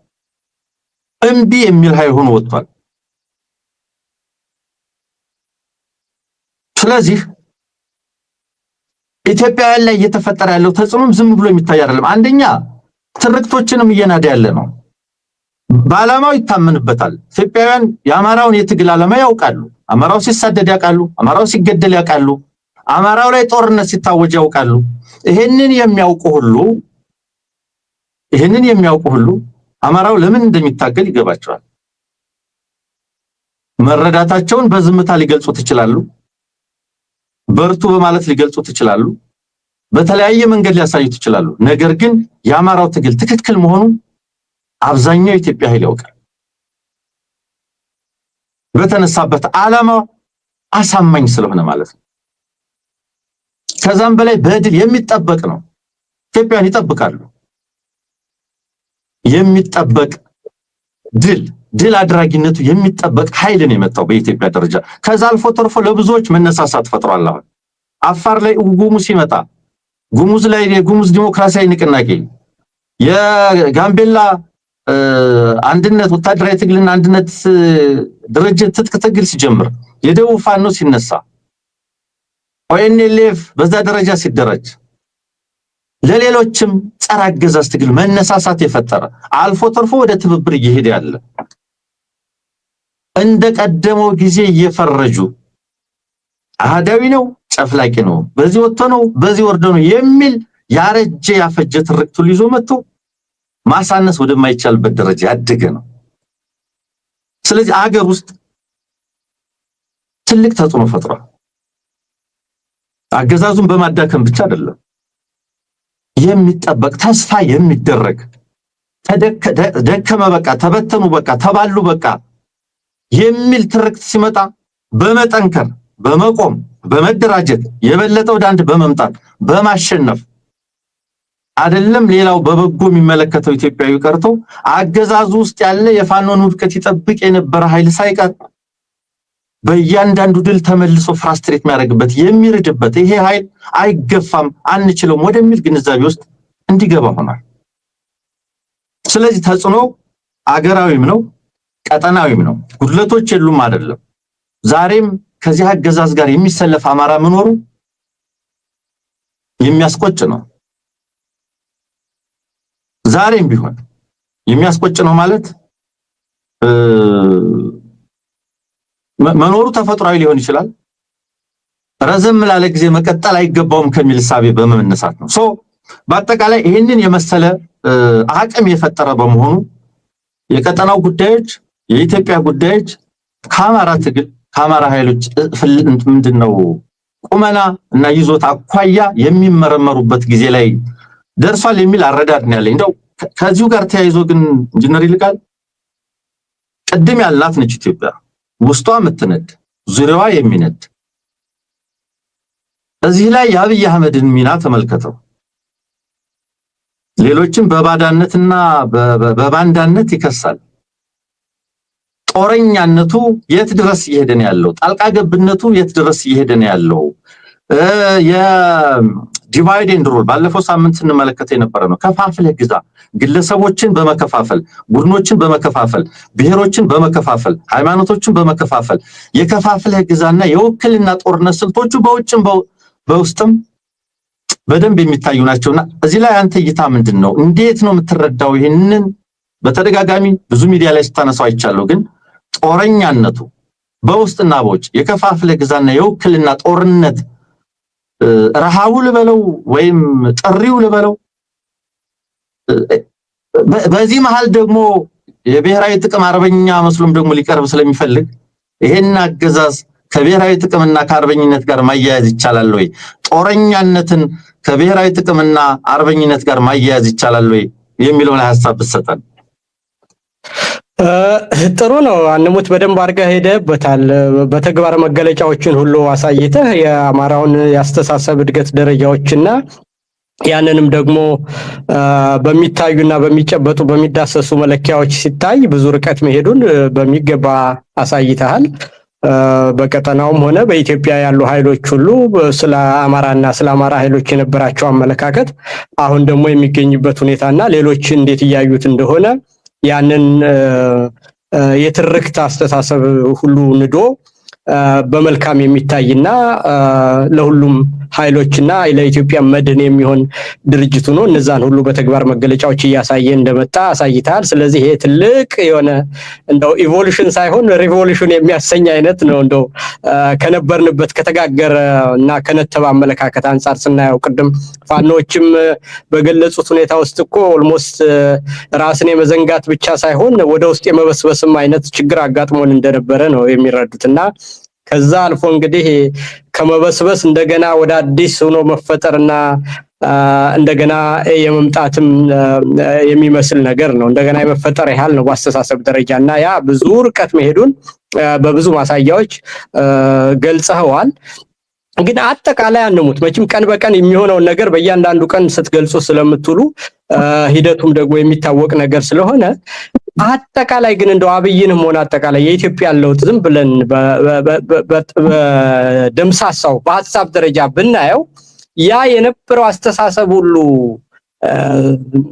ምንድነው ተንዶ እያንዳንዱ ጡብ እየተነሳ አጠቃላይ አሁን ብልጽግና የሚባለው ስብስብ ያ የቅሬታ አስተሳሰብ የሆነው ነገር በምን አይነት ሁኔታ ነው ያለው ካልክ ያመለካከት ጥራት አይደለም። ምንም እንደሚፈልግ የማያውቅ ከጎረቤቶቹ ጋር እንዴት መኖር የማያውቅ የራሱ ድርጅትና የሚሊተሪው ምን እንደሆነ የማያውቅ የሚሰራው ነገር ሁሉ መልሶ ወደ ራሱ የሚሄድበትና በአጠቃላይ በእያንዳንዱ ቀን ውስጥ ወደ መሸምቀቅና ወደ መሞት የሚሄድ ስለዚህ ስቴጅ ኦፍ ዲስኢንቴግሬሽን ነው የምለው እኔ ደጋግሜ ያልኩት ነገር ያ ስቴጅ ኦፍ ዲስኢንቴግሬሽን ማለት ያ የነበረው አመለካከት የመሰባበር ውጤት ነው የኢህአዴግ ብስባሽ ነው ስል ቅድም እንዳልከው ዝም ብሎ ቃላት ብቻ አይደለም በቃ በለውጥ ቲዮሪ ውስጥ ያለ ያ አስተሳሰብ ቅድም እንዳልኩ ክሪኤቲቭ ዲስትራክሽን በሚባለው አዲስ ነገር ለመፍጠር የነበረውን ነገር ማፍረስ ያስፈልጋል ያ አስተሳሰብ ተንዶ በድርጅት ደረጃ የማይግባቡ የማይታወቁ እርስ በርስ የሚጋጭ ሐሳብ ያላቸው ከጎረቤቶቻቸው ሁሉ ተጣልተው ኃይል ሁሉ ወደ እነሱ እንዲሰበሰብ የሚያደርግ ፓኒክ ሙድ ውስጥ ያለ ራሱን ሊያጠፋ የተዘጋጀ የሚደናበር አመለካከት ነው አሁን 4 ኪሎ ላይ ያለ ማለት ነው ይሄንን ደግሞ በአስተሳሰብ ደረጃ የሚቀይር ስትራቴጂካሊ የታሰበበት አማራ በራሱ ውስጥ ያሉትን አስተሳሰቦችና ስንጥቆች አሻሽሎ አንዱ ነው የመጣበት ሌሎቹንም የያዘበት ቀጠናውንም የያዘበት እና ወደፊት የሚሆነውን ነገር ሁሉ በራዕይ የሚመራበት መስመር ያለው አመለካከቱ ነው መጥቷል ያ ደግሞ ከ100 ዓመት ሴንቸሪ ኦፍ ኢሙሌሽን የቀረ በስባሽ የሆነ አመለካከት ደግሞ 4 ኪሎ ላይ ያለ በእነዚህ ሐሳቦች ግጭት ውስጥ ነው ያለውና በዚህ ሂደት ውስጥ ደግሞ አብይ አህመድ የሚባለው ሰውዬ በራሱ ኢስ ካይንድ ኦፍ ፐርፎርማቲቭ የሆነ እንትን ነው በማታለል በማደናገር በትናንሽ ነገሮች ውስጥ በስንጥቆች የመቆየት ነበር እነዛ ነገሮች ደግሞ በተለይ በዚህ 2 ዓመቱ ስራ ውስጥ ደፋር የሆኑ ውሳኔዎችን በመወሰን የፖለቲካ ኃይሎች ሁሉ እነዛን ችግሮችን ተሻግረው የጋራ አመለካከት እንዲፈጠር ያደረጉበት ሁኔታ ላይ ነው ያለው ስለዚህ በዚህ ሂደት ውስጥ የቀናት ጉዳይ ካልሆነ በስተቀር ለውጥ የግድ እንደሆነ በግልጽ ያሳያል ይሄኛው አመለካከት እየጎለበተ አብይ ደግሞ በስንጥቆችን ለመጠቀም በሃይማኖት ይገባል በባህል ይገባል በአካባቢያዊነት ይገባል እንደዛ ነገሮች ሁሉ የሞቱ እንዲሄዱ በግልጽ ማሳያ ነው ይሄንን አንድ ስፔሲፊክ ምሳሌ ቀላል የሚመስል ግን ትልቅ ማሳያ ሆኖ የሚታያል ሰሞኑን አሁን ደቡብ ጎንደር አካባቢ የተነሱትን ነገሮች እናንሳቸው ለትምህርት ስለሆነ የምንነጋገረው እውነት ነው አሁን ለምሳሌ ጎንደር ላይ ያለውን አስተሳሰብ ትንሽ እንግዲህ የአካባቢያዊ የሆነ ዩኒክ የሆነ የራስ አመለካከት አለ አይደለም አጠቃላይ እንደ ሀገር የምንይዘው እንደ አማራ የምንይዘው ሆኖ ደግሞ ሪጂናል ካራክተሪስቲክስ እና ጥያቄዎችም ሆነ በሰብ ዩኒት የሚለያዩባቸው ሁኔታዎች ይፈጠራሉ አሁን የጎንደርን ሁኔታ እንዴት አርጎ ይዞት ነበር ካል ጎንደር እንግዲህ በመተማ በኩል ያለው የመሬት ጉዳይ አለ ከትግራይ ኃይሎች ጋር ያለ ቅሬታ አለ ስለዚህ እነዚህ ነገሮች ሁሉ ባሉበት ሁኔታ አማራ ተደራጅቶ መልክ ይዞ አልወጣም ይሄ በሆነበት ሁኔታ ውስጥ በአንድ ጊዜ ከመንግስት ጋር ፊት ለፊት መጋፈጥ አስቸጋሪ ነው የሚል በጎንደር አካባቢ ያሉ ወንድሞቻችን ጋር ሌጂቲሜት የሆነ ፊር ነበረ መጀመሪያ አካባቢ ማለት ነው ይሄ ሌጂቲሜት ፊር ግን ባልተገባ ሁኔታ ቀይሮ አብይ በጎጃምና በጎንደር መካከል ስንጥቅ ለመፍጠር ሰኔ 15 የሚል ፖለቲካ በማስያዝ እሱ የተለየ ድጋፍ እንዳለውና ለጎንደር ልዩ ሐሳቢ እንደሆነ በማድረግ እዛ አካባቢ የተለየ ኢንቨስትመንት በማድረግ እዛ አካባቢ ያሉ ፋኖችን ደግሞ በማስከዳትና በማለት ያንን አስተሳሰብ ልዩ ተጠቃሚ አስመስሎ ለማሳየትና ውጤትም አመጣሁበት ብሎ ለመሄድ እንደ አንድ ማሳያ ተጠቅሞበት ነበር ምናልባትም የሥርዓቱ የመከፋፈያ ምልክት ሆኖ መታያ ቦታ አድርጎት ነበር ያንን ነገር ማለት ነው በዚህ 15 ቀንስ ምን ሆነ የነሱ ግምገማና ሪያሊቲው ምን አሳየ ካልከይ ያንን እንደውነት ወስዶ የራሱን ፕሮፓጋንዳ እንደውነት ወስዶ አማራም እንደተለያየ ደቡብ ጎንደር ላይ የተለየ ድጋፍ እንዳለው ፋኖችም እንደተዳከሙ ነው ምንረዳዋልና እዛ አካባቢ ያለውን ኃይል አሳስቶ ወደ ሌላ አካባቢ ዲፕሎይ አረገ ሰራዊቱንና በዛው በአካባቢው ባለ ኃይል የጸጥታ ኃይል ሁኔታውን መያዝ የሚችልበት ደረጃ ላይ ብሎ አለ 24 ሰዓት ባልሞላ ኃይል አጠቃላይ ፋኖች ያንን አካባቢ በሙሉ ተቆጣጣሩ በሚያስደንቅ ሁኔታ ያ ማለት ያማራ ህዝብ በትክክለኛ ንቃቱ ጠላቱ ማን እንደሆነ ወዳጁ ማን እንደሆነ የጥያቄውን ምንነት በሚገባ እንደተረዳው በሌላ አነጋገር ደግሞ እነዚህ በላባይ ኤሊቶች ባየር ላይ ያሉና በፕሮፓጋንዳ ያሉ እንጂ በተግባር ሲታይ ሪያሊቲው ያ መሆኑን እኛ በትክክል ያማራን ኃይል በዚህ ደረጃ ነው ብለን ለምንል ሰዎች ትክክለኛነታችንን ያረጋገጠ እነሱን ደግሞ ግምገማቸው የራሳቸውን ፕሮፓጋንዳ የሚያምኑ ሰዎች ምን እንደሆኑ በተግባር እንዲያምኑና ያለ ንግግር በተግባር እንዲታይ ያደረገ ነገር ነው። ስለዚህ የአማራ ብሔራዊ ንቃት እና የአመለካከት አንድነት በትክክል የተፈጠረ መሆኑንና ከሚዲያ ፐርፎርማንስ ባለፈ ግን መሬት ላይ ያለው ነገር ይሄንን እንደሚያሳይ ትክክለኛ የሆነ ስጋት የነበሩት አመለካከቶች ሁሉ እየተቀረፉ እንደመጡ በግልጽ የሚያሳይ ነው። ስለዚህ የአብይ የመከፋፈል ፖለቲካ ትናንሽ ሴራዎች ሁሉ እየተደፈኑ እንደሆነና ያንን ለማለፍ የሚያስችል አማራዊም ንቃት አጠቃላይ የኢትዮጵያ የፖለቲካ ኃይሎችም ትልቅ ንቃት ላይ የደረሱበትና እንደውም የኢትዮጵያ ፖለቲካ አጠቃላይ ወደፊት በሚሄድበት ሁኔታ ውስጥ ቅድም እንዳልነው ለውጥ አይቀሬ ነው፣ ሂደቱ እየመጣ እንደሆነ ያሳያል። ግን ኢንክሉሲቭ የሆነ ነገር ለመፍጠር እንደሚቻልና ይሄንን ኤክስትራክቲቭ የሆነ እበላባይና ነጣቂ በዝባዥ መዋቅር ወደ ሰፊና ኢንክሉሲቭ የሆነ የፖለቲካና የኢኮኖሚ መዋቅር አድርገን ኢንስቲትዩሽናችን የሚመሰረቱበት ሁኔታ እውነተኛ ለውጥ የሚያደርግበትና ኢትዮጵያ ተንሳይ የሚመጣበት መሆኑ በግልጽ በሚያሳይ ሁኔታ መንገዱን የያዝነው መሆኑንና ይሄ የአብይ ስርዓት ግን የማሸነፊያ ዘዴዎች ሁሉ ማታለልና ማጭበርበር እንደነበረ እነዛ ደግሞ ተነቅተውበት በሚዲያ አካባቢ ያለው ትግል በዓለም አቀፍ ሚዲያ በጎረቤቶቻችን ኃይሎችም በአማራዊ ንቃትም ተሸንፎ በፍጥነት እየሄደ ያለበት ሁኔታ ነው ብዬ ነው የምረዳው። አንሙት መልካም። እስኪ እንትኑን እንየው። ለምሳሌ አንዳንዶችም ሲጠቅሱ እየተመለከትኩ ነው አገዛዙ ዙሪያ ያሉትና አብይ አህመድ በሱዳን ጉዳይም ጣልቃ የሚገባው በሶማሌ ጉዳይም ጣልቃ የሚገባው ከኤርትራ ጋርም ቅራኔ ውስጥ የገባው ለኢትዮጵያ ብሔራዊ ጥቅም ሲባል ነው ይላል። እውነት ይሄ አገዛዝ ስለ ኢትዮጵያ ብሔራዊ ጥቅምና አንዳንዴም እንደ አርበኛም ያደርገዋል። እንደምታውቀው የአርበኝነት ትርክቱም ቀላል አይደለምና እንዴት ነው የምትመለከተው? ይሄ አገዛዝና ብሔራዊ ጥቅም፣ ይሄ አገዛዝና አርበኝነት ትውውቃላቸው ወይ? አይ እንደውም ምንድነው ብሔራዊ ጥቅምን ባልተገባ ሁኔታ ተርጉሞ ምንድነው ለስልጣን መቆያ ሊያደርገው ሲፈልግ ይሄንን የኢትዮጵያውያንን ስነልቦና ስርዓቱ እንግዲህ እንዳልነው ይሄ ፐርፎርማቲቭ የሆነና በስዕል በፎቶ ሴንሴሽናል በሆኑ ነገሮች የሚኖር ስለሆነ የኢትዮጵያ ሕዝብ ወደብ ይወዳል፣ ወደብን ባነሳ ማደናገር ይችላል፣ የኢትዮጵያ ሕዝብ ሉዓላዊነት ይወዳል፣ ሌላ አልደፈርም ባይነት አለው፣ ያንን ባነሳ እኖርበታለሁ በሚሉ ይሄንን ነገር ግን በተግባር ሲተረጎም ግን ኢትዮጵያን የሚያውድ ማሳብ ይዞ በመነሳቱ እነዛ ነገሮች ደግሞ አግባብነት እንደሌላቸውና ወደ ዘላቂነት የማይሄዱ መሆኑን በተግባር ሁሉ ስለታየ የኢትዮጵያ ብሔራዊ ጥቅም ስናስከብርኛ በታሪካችን ማንንም ወረን አናቅም፣ ለአፍሪካውያን ነፃነት ሁሉ ምሳሌ ነን፣ በዓለም አቀፍ ተቋማትና ዓለም አቀፍ ህጎች እንዲከበሩ የሰራነን፣ በዛ ሂደትም ጥቃት ደርሶብን የተማርን ሰዎች ነን፣ የአፍሪካ ህብረትን የመሰረትን አገር ነን፣ እንዲሁም ደግሞ በዓለም ውስጥ ለሚደረግና ዓለም አቀፍ ህጎች እንዲከበሩ በተለያዩ በተባበሩት መንግስታት ውስጥ የዘመትን አገር ነን። በሌላው አካባቢ ደግሞ ጥንታዊ የሆነና የረጋ መንግስትና ስርዓት ያለን በመሆናችን ለአካባቢው ሁሉ ሰላምና መረጋጋት እንደ ምሰሶና ምህልቅ ሆነን ያገለግልን አገር ነን። እንግዲህ ስለዚህ የኢትዮጵያ ብሔራዊ ጥቅምና የኢትዮጵያም ትልቅነት የሚታወቀው በዚህ ደረጃ ነው እና ሶማሌ ሄዶ የሌላውን ሉዓላዊ አገርነት ሲያፈርስ ለኢትዮጵያም ሆነ ለአካባቢው እንዴት ብሎ ነው የብሔራዊ ጥቅም ደረጃ የሚሆነው ማለት ነው? የሱዳንን ሉዓላዊነትና አገራዊ ግዛትና የህሉ አንድነት ናሽናል ሶቨርኒቲ እና ቴሪቶሪያል ኢንቴግሪቲ በሚጥስ መልኩ ከሸማቂ ጋርና በሰብአዊ መብትና በጄኖሳይድ ከሚከሰስ ወንጀለኛ ጋር በተቃራኒው የሱዳንን ሉዓላዊነት በሚገፍ ሁኔታ ሲገባ የኢትዮጵያ ብሔራዊ ጥቅም እንዴት ብሎ ነው የሚከበረው?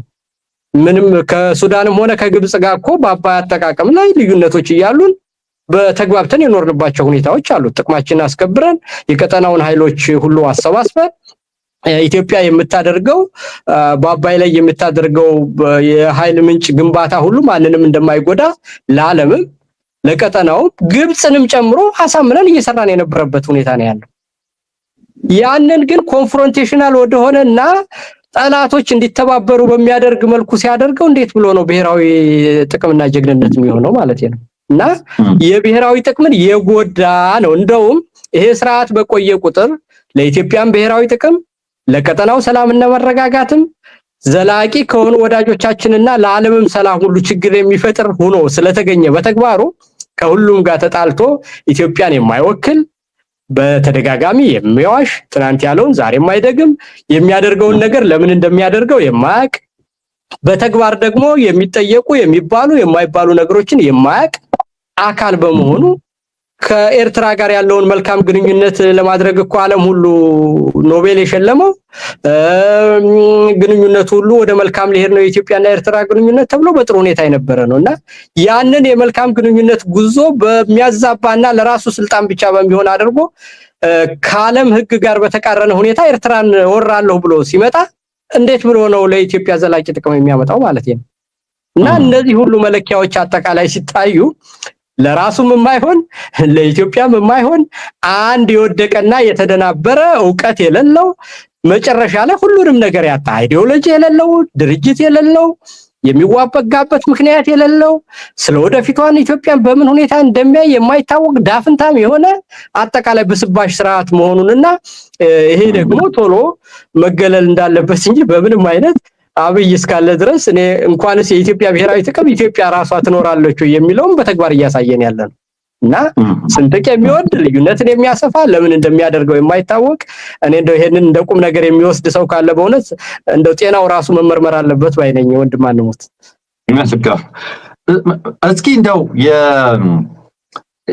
የሀገር ውስጥ ጉዳዮችን የሀገር ውስጥ ጦርነቶችን ወደ በሚሊሻ ወደ መመከት እየገባ ነው አንደኛው ገጽታው በኦሮሚያም በአማራም በሚሊሻ ባድማ በተና የውስጥ ጦርነቶችን የመቋቋምን ብለው የመመከት ሙከራ ወይም ዝንባሌ እየተመለከትን ነው በአንድ በኩል በሌላ በኩል አንዳንድ መረጃዎች ደግሞ የሚያሳዩን ምናልባት ቀን የተቆረጠለት የሚመስል የጦርነት እቅድ እየተመለከትን ነው ምናልባት ከዚህ ከሰሞኑ 39ኛው የአፍሪካ ህብረት የመሪዎች ጉባኤ በኋላ ምናልባት በአጭር ጊዜ ውስጥ ሌላ ዙር ጦርነት ሊያደርግ እንደሚችል ብዙ ምልክቶች እየታዩ ነው ያሉት በአጠቃላይ የውስጥ ሁኔታው እንዳልኩ በሚሊሻ ሊጠበቅ የሚችል ነው ወይ አንድ ጉዳይ ሆኖ ቀጠናው ላይ የገባባቸው ነገሮች በሙሉ በሱዳን በለው ከኤርትራ ጋር በለው በሌላም ከሶማሌ ክልሎች ጋር በለው ወዴት ሊወስደን ይችላል እነዚህ ሁኔታዎች ምንድነው በተለይ እንደ ሀገር ይሄ አገዛዝ ያራመዳቸው ያሉ ፖሊሶች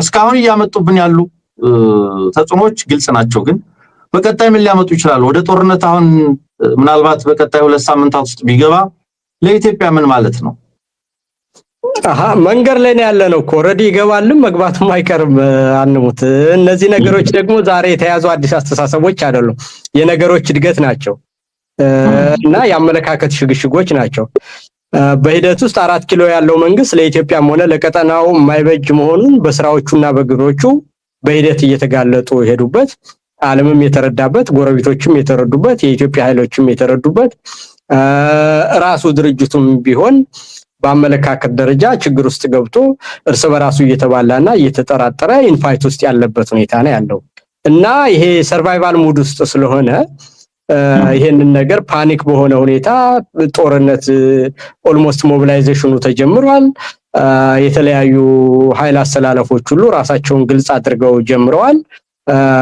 እና የቃላት ጦርነት ሁሉ ተጀምሯል ትግራይ ኃይሎችን በግለሰብ ደረጃ ያሉ ሰዎችን ሁሉ የባንክ አካውንት መዝጋቱን ትናንትና በሚዲያ ሰምቻለሁ እነዚህ ነገሮች ሁሉ ደግሞ በአፍሪካ ህብረት ስብሰባ ቀን ሲደረጉ የነገሩ ውጥረቱ ምን ያህል እስከሌሽኑ እንዴት ያደገ እንደሆነ በግልጽ የሚያሳይ ነገር ነውና የቱ ጋር የመጨረሻው ጥይት ተተኮስና ነገሮቹ የበለጠ ያድጋል ነው እንጂ ዌቭ እየሰፋና የኢትዮጵያ ጦርነት ቀደም እንዳልነው በሴሴሽን ኦፍ ሆስቲሊቲ ተይዞ የነበረው የትግራዩ ነገር ደርበብ ብሎ የነበረው እንደገና መልሶ እየመጣ ያ ግን ሲመጣ ደግሞ የኃይል አሰላለፍ ለውጥ ተደርጎ የአማራ ኃይሎች የትግራይ ኃይሎች የኤርትራ ኃይሎች የኦሮሚያ ኃይሎች ጎረቤቶቹ ሁሉ ዝጋልኝ መሬት ሰጣሃለው ብሎ የነበረው ሱዳን ሁሉ እንዲሁም ሶማሌ አጠቃላይ ያኔ በጦርነቱ ጊዜ ከማዕከላዊ መንግስት ጋር ነበሩ የሚባሉት ሁሉ አሁን ኦል አጌንስት ዋን ኦልሞስት በሚባል ሁኔታ ዓለምንም ጨምሮ ቀጠናውንም ጨምሮ የኢትዮጵያ ኃይሎችንም ሁሉ ኦል አጌንስት ነው የተጀመረ ሂደት አለ we are in the midst of እንትነን በዛ ሂደት ውስጥ ማዕበሉ መሃል ላይ ነው ያለነው።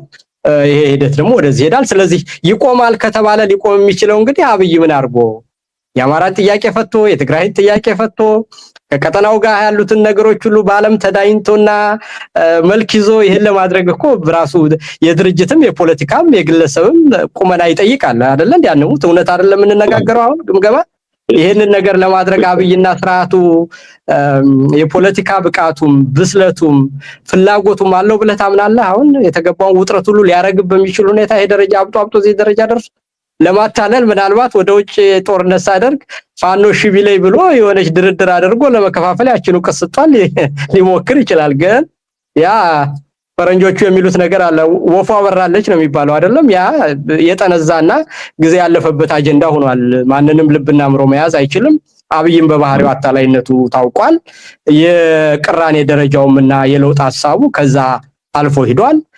ያንን በሚመጥን ሁኔታ ደግሞ ችግርን ያበርዳልና ይሄንን ክራይስ ማኔጅ አድርጎት አብይ ከዚህ ይወጣል ማለት እንግዲህ አብይ 8 ዓመት የምናቀውን ሰው ዛሬ ላይ ተነስቶ ሌላ ሰው ይሆናል ብሎ ወደ ማሰብ ነው። ስለዚህ ይሄ የለውጥ ጋት ወደፊት ይሄዳል። ሂደቱም ቀጥሏል። ያስተሳሰብና የመንገድ አንድነቱም አለ። የት ጋር መቼና በምን ሰዓት የሚለው ካልሆነ በስተቀር we are marching toward that አንሙት። መልካም አንድ ሶስት ጥያቄዎች ይቀሩኛል። ቀድም ጠቅሰዋል ኦል አጌንስት ዋን ሁሉም ከአንዱ ጋር ወይም አብይ ከኢትዮጵያውያን ጋር ሀገራት ጋር ብለን ልንለው የምንችለው ነው። ከዚህ አኳያ አገዛዙም በአንድ በኩል ለመከፋፈል በተለይ መቸለታውን የፓርላማ ውሎ ተመልክተዋል ብዬ አስባለሁኝ። ትግራይን ከኤርትራ ለማጋጨት ጨፈጨፏቸዋል፣ አማራን ከትግራይ ለማጋጨት ጨፈጨፏቸዋል፣ እንደገና አማራውን ከኤርትራ ያጋጫል ብሎ ነው ምስክር ሆኖ ለጥፋታቸው ብሎ ስሞች ጠራ። እስቲል ያ የመከፋፈል ፍላጎቱ እንዳለ ነው። ግን ደጋግመህ በተለያዩ መድረኮች ቦልድሊ ከምታቀርባቸው ሐሳቦች መካከል ይህንን አገዛዝ ለማስወገድ ትብብሮች፣ አጋርነቶች አስፈላጊ ስለመሆናቸው ነውና አሁን በኢትዮጵያ ውስጥ ያሉ ታጠቁ ኃይሎች አሉ። በቀጠናው ይሄ አገዛዝ ስጋት የፈጠረባቸው በጣም በርካታ ኃይሎችም አሉና ለሰላም፣ ለዲሞክራሲ፣ ለመልካም ጉርብትና በዚህ ቀጠና በዚህ ሀገር ውስጥ ሊኖር ስለሚገባው ትብብር አይ ቲንክ ደጋግመን ማንሳት ያለብን ይመስለኛል። ይሄ አገዛዝ ባንዳዎች የሚለው ለማሸማቀቅ ይዞት የሚመጣው ጉዳይ ታሪካዊ ጠላቶች ምናምኖች ተልኮዎች ምናምኖች የሚላቸው ነገሮች ያሸማቀቁን አይገባምና ይሄንን ቦልድሊ የሚታፈርበት በማይሆንበት ደረጃ በደንብ ሰው ሊገነዘበው የሚገባ ጉዳይ ስለሆነ ይሄንን ናሬቲቭ መመከትም ስለሚገባ ነውና በተለይ በኢትዮጵያ ያሉ ብሔራዊ ትግል የሚያደርጉ ኃይሎች በቀጠናውም ያሉ ኃይሎች ይሄንን አገዛዝ ለመመከት ሊኖራቸው በሚገባው ትብብርና አጋርነት ላይ የተወሰኑ ሐሳቦች አጋራን እስኪ እዚህ ላይ ብዥታ ያለው ካለ በሚል ነው። አንሙት እንግዲህ ስርዓቱን አጠቃላይ ጥሩ ጥያቄ ነው ያመጣው። 8 ዓመት አውቀነዋል እና እንግዲህ ደግሞ አንድን ጦርነት ለማሸነፍ እንደሚባለው ራስንም ማወቅ ሌላውንም ማወቅ ለአሸናፊነት ዋናው መሰረት ነው ብለን እናምናለን። ራሳችን የሄድንበትንና ያሳየነውን ያስተሳሰብ ሽግሽግ ሁሉ የምናውቀው ሆኖ እንደው ፈልገን እንደው የግድ ሆኖብንም እንኳን የአብይን አስተዳደር አይዲዮሎጂካል ቅርጽ እንስጠው ካል ምንድነው ካል እንደምንም ብለን ለዚህ ለውይይት እንዲመቸን ብለን ማለት ነው ኮንቴክስቹዋላይዝ ብናረጋው ምን የሚሉት እንትን አላቸው አንሙት ፕራግማቲዝም እና ፖስት ትሩዝ ኤራ የሚሉት እንትን አላቸው በማኑዋሎቻቸው። እንግዲህ ይሄ ማለት ምንድነው መገለባበጥና ዛሬ ሌላ ሰው ነገ ሌላ ሰው መሆን ችግር የለውም ዋናው ፍላጎታችንን ማሳካት ነው መሆኑ ነው። እንግዲህ ፕራግማቲዝም በእነሱ ኮንቴክስት ወይም ደግሞ ፖስት ትሩዝ ኤራ የሚባለው በዛሬ ጊዜ አንድ ነገር እውነት መሆኑ ብዙ ነገር የለውም፣ ዛሬ የሚጠቅም ነገር ከሆነ ነጭ ውሸት መዋሸት ነውር አይደለም ነው በእነሱ አነጋገር እንግዲህ እና ይሄ ደግሞ ዘመኑ እንዲህ ይላል ብለው ጊዜና ዘመንን ለነሱ በሚመች ሁኔታ ተርጉመውታል ማለት ነው። በሌላ ወገን ግን እውነተኛውን ነገር ይዘን ስንመጣኛ ኢትዮጵያ የሃይማኖት ሀገር ነው፣ እውነት የሚወድ ሀገር ነው። አንድን ማህበረሰብ ልትመራ ከፈለክ ማህበረሰብህን በሚገባ ማዋቅና ከማህበረሰብህን አስተሳሰብ ችግሮችም ካሉ ከዛ አስተሳሰብ እንዲወጣ ማስተማርን ይጠይቃል። ስለዚህ አስቀድመህ ማሰብ ያስፈልጋል ማለት ነው። በሌላው ወገን ደግሞ ተነጥለህ እንዳትሄድ ደግሞ ዝም ብሎ እንደ ጉድ ኳሳ እየተባልክ እንዳትሄድ የህዝብን ፍላጎትና ስነ ልቦናና ስሜቱንም ማወቅ ያስፈልጋል ማለት ነው። ስለዚህ አይዞሌሽንም እንዳይመጣ ተነጥለህ ሄደህ ከዘመኑ ጋር የማይሄድ ነገር እንዳታመጣ እውነትም ቢኖር ማለት ነው። በሌላው ወገን ደግሞ ህዝብን ላለማስቀየም ብለህ ያለውን ነገር እያደረካለ እዛው ስታግኔሽንና መበስበስ ስለሚመጣ ስታግኔሽንንና አይዞሌሽንን ባላንስ አድርገህ ማህበረሰብን ከአንድ ካለበት ሁኔታ እያስተማርክም እየቀሰቀስክ ተነጥለህም እንዳትሄድ ብዙ ርቀት እንደ ኃይሌ ሳትሮጥ ያንን ሚዛን ጠብቀህ በዛ ማርጂን መንቀሳቀስ ነው ትክክለኛው ስትራቴጂ።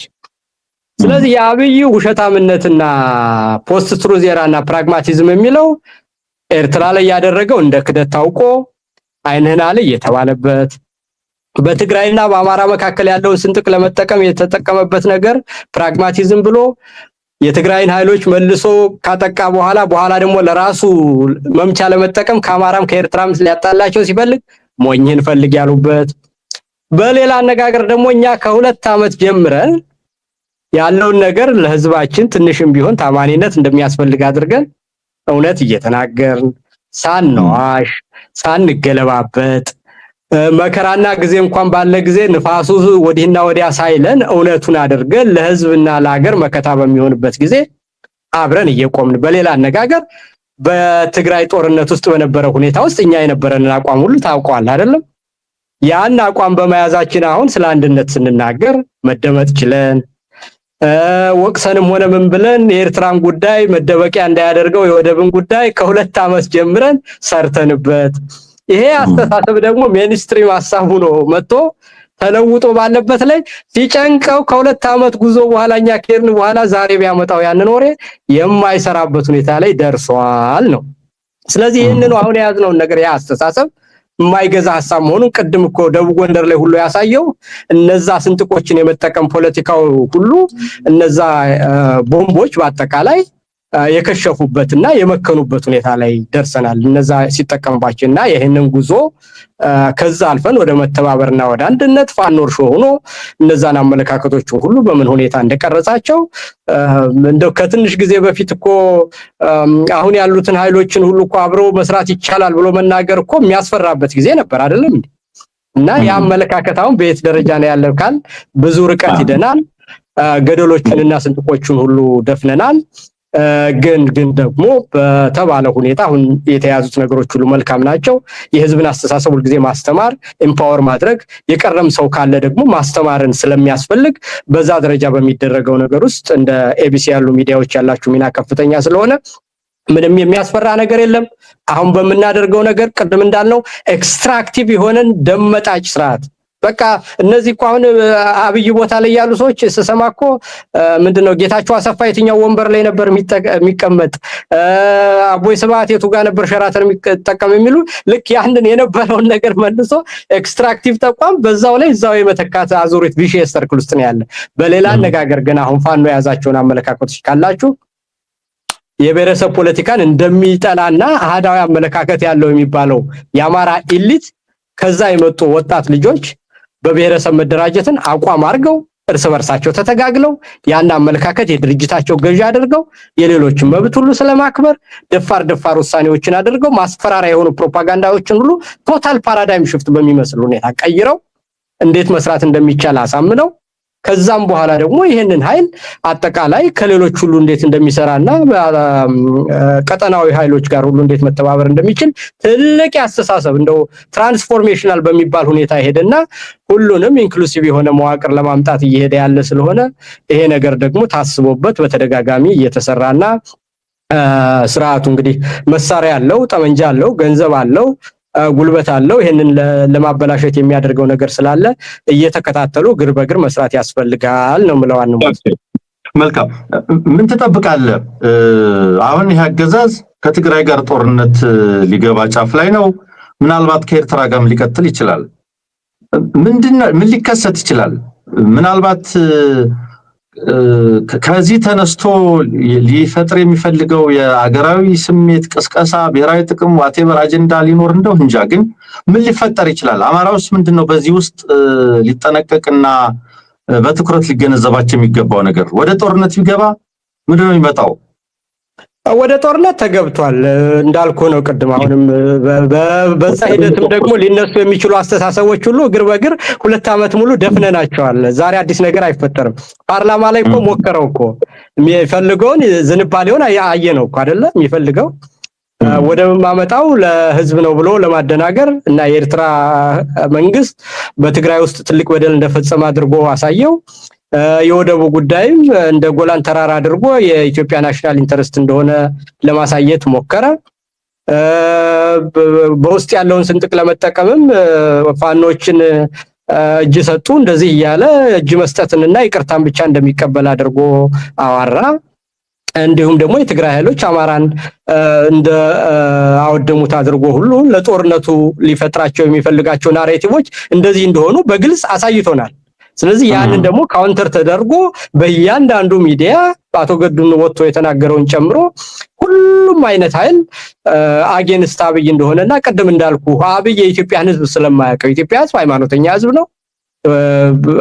እሱ እኮ በመዋሸቱ የተጠቀመው እኮ መንግስት በዚህ ደረጃ አይዋሽም በሚለው የኢትዮጵያ ህዝብ መንግስታዊ ህዝብ በመሆኑና መንግስትን በማመኑ የመጣ ነው።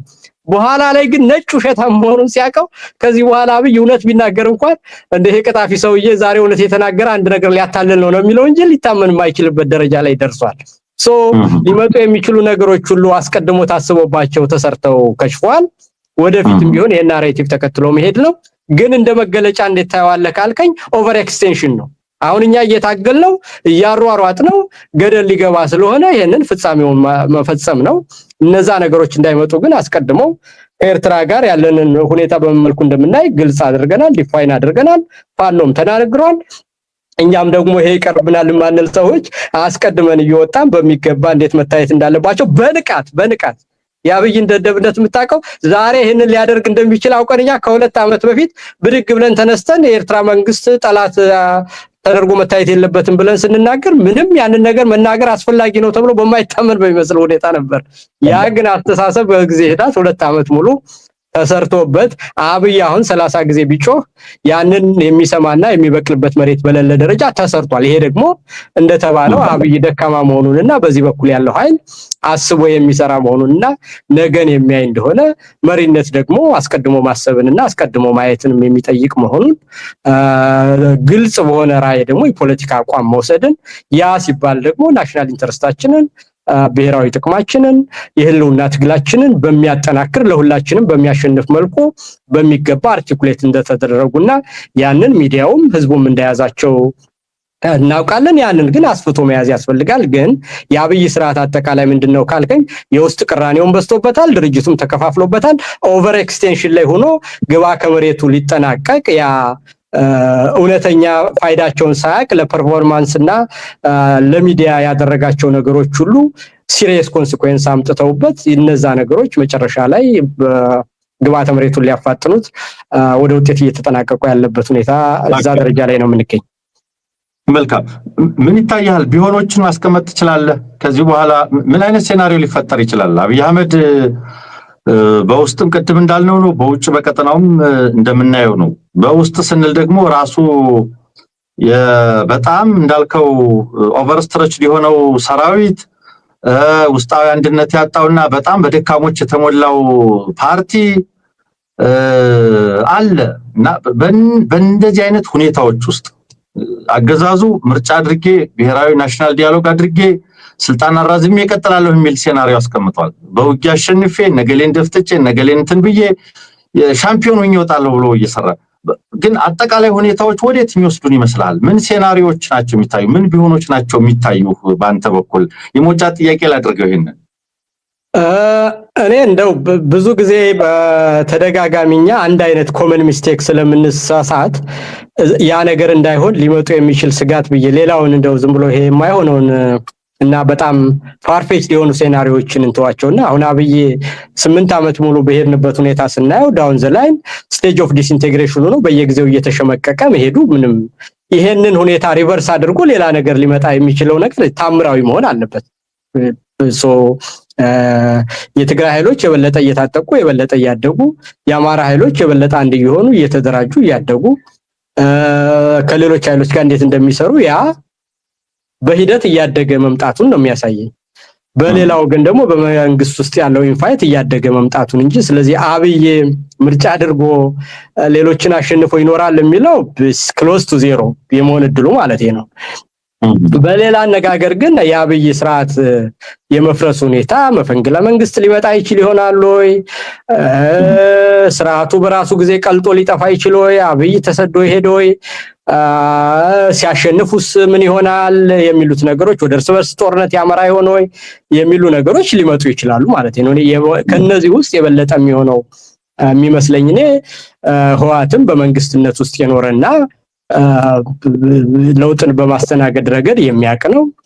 የአማራ ኃይልም አመለካከት ብዥታውን አጥርቶ የወደፊቷ ኢትዮጵያ እንዴት መታየት እንዳለባት በሚገባ አውቆ መደራጀትና መንቃት ኃይሉን የበለጠ ያሰባሰበ ወደፊት በሚደረገው ሂደት ውስጥ የኃይል ሚዛንና ፖለቲካ የሚወሰነው ባለ ጉልበት ወታደራዊና ሚሊታሪ ኃይል ስለሆነ ያንን እያሳደገ መሄድ እንዳለበት ዝም ብሎ ነገሮች ሁሉ በቀናነት ያልቃሉ የሚለው ነገር ምን ያህል እንዳስጠቃው ስለሚያውቅ ራሱን እያደራጀ መሄድ እንዳለበት ይሰማኛል።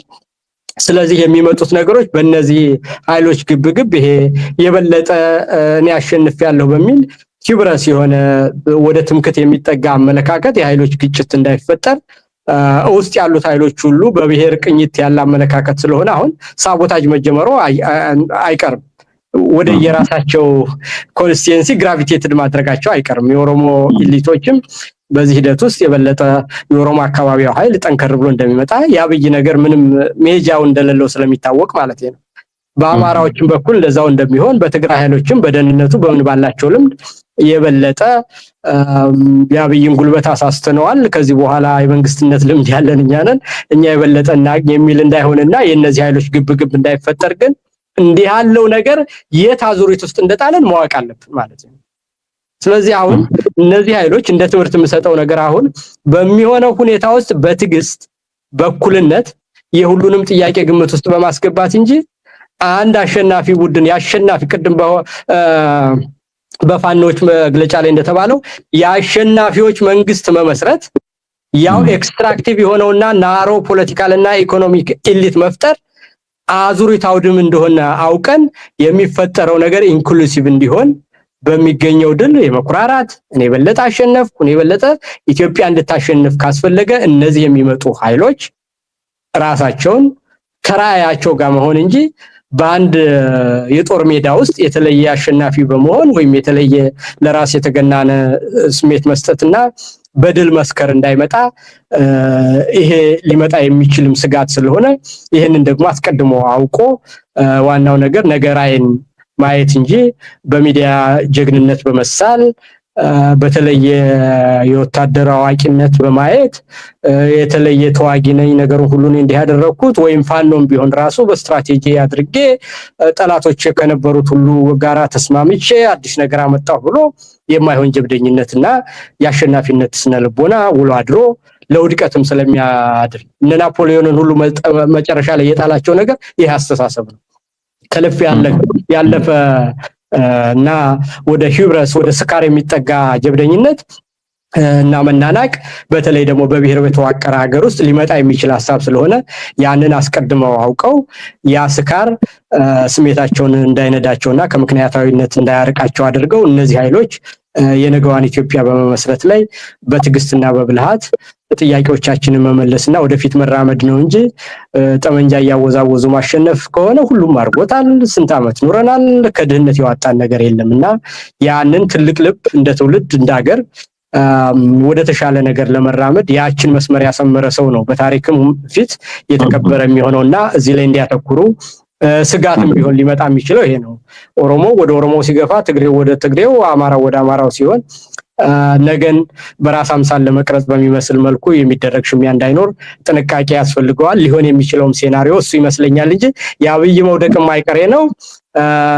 የነበሩት ንቃቃቶቹና መኖሪያዎቹ ሁሉ ዊኒንግ ስትራቴጂዎቹን ሁሉ ዲፊት አድርገናል።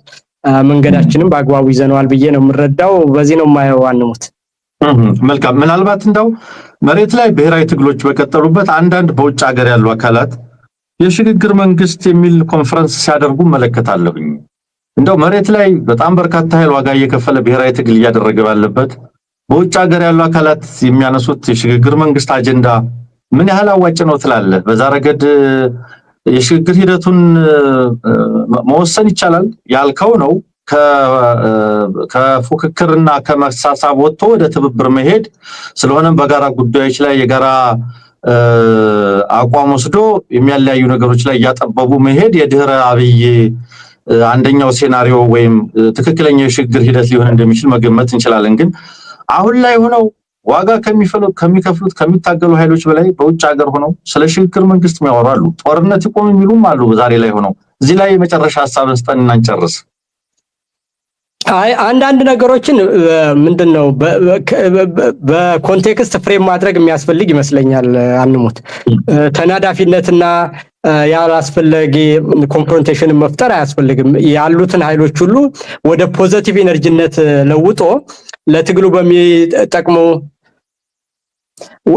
በሚጠቅሙ ሁኔታዎቹ ማድረግ የተሻለ ይመስለኛል። አሁን ለምሳሌ ውጭ ሀገር ያሉ ኃይሎች ሐሳብ ሲያቀርቡ የራሳቸው ተዋጊ የላቸውም፣ የራሳቸው መሬት ላይ ያለ ነገር የላቸውም። ስለዚህ የሚያደርጉት ነገር ሁሉ የኢትዮጵያ ለውጥ ወደፊት የተሻለ ነገር እንዲሆን ሐሳብ ኤክስፕሎር ከማድረግ የተለየ ይሄን ያህል የታጠቀ ሰው ያለና እዛ ያሉት ሰዎች ስልጣንን ይገባኛል እንዳይጣሉ ብለን እየሰጋን እያለ ከዚህ ተወሮሮ ስልጣን የሚይዝበት ነገር አንደኛ ዓለምም እንደዛ አይደለም። ይሄ በአይዲዮሎጂ ድጋፍ በሚዲያ ግርግር አንዱን እንደው ብድግ አድርጎ ግሎሪፋይ አድርጎ ወስዶ የመሾም ዘመን ያለፈበት ነው። ዓለም ራሱ በዛ ደረጃ አይደለም ያለው።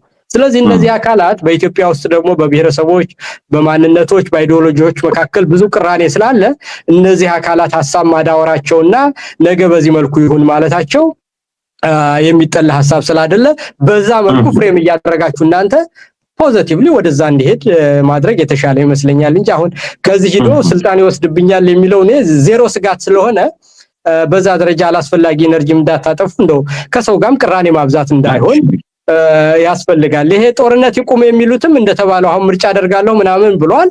ሞኖፖሊ ኦፍ ቫዮለንስ የመንግስት ነው።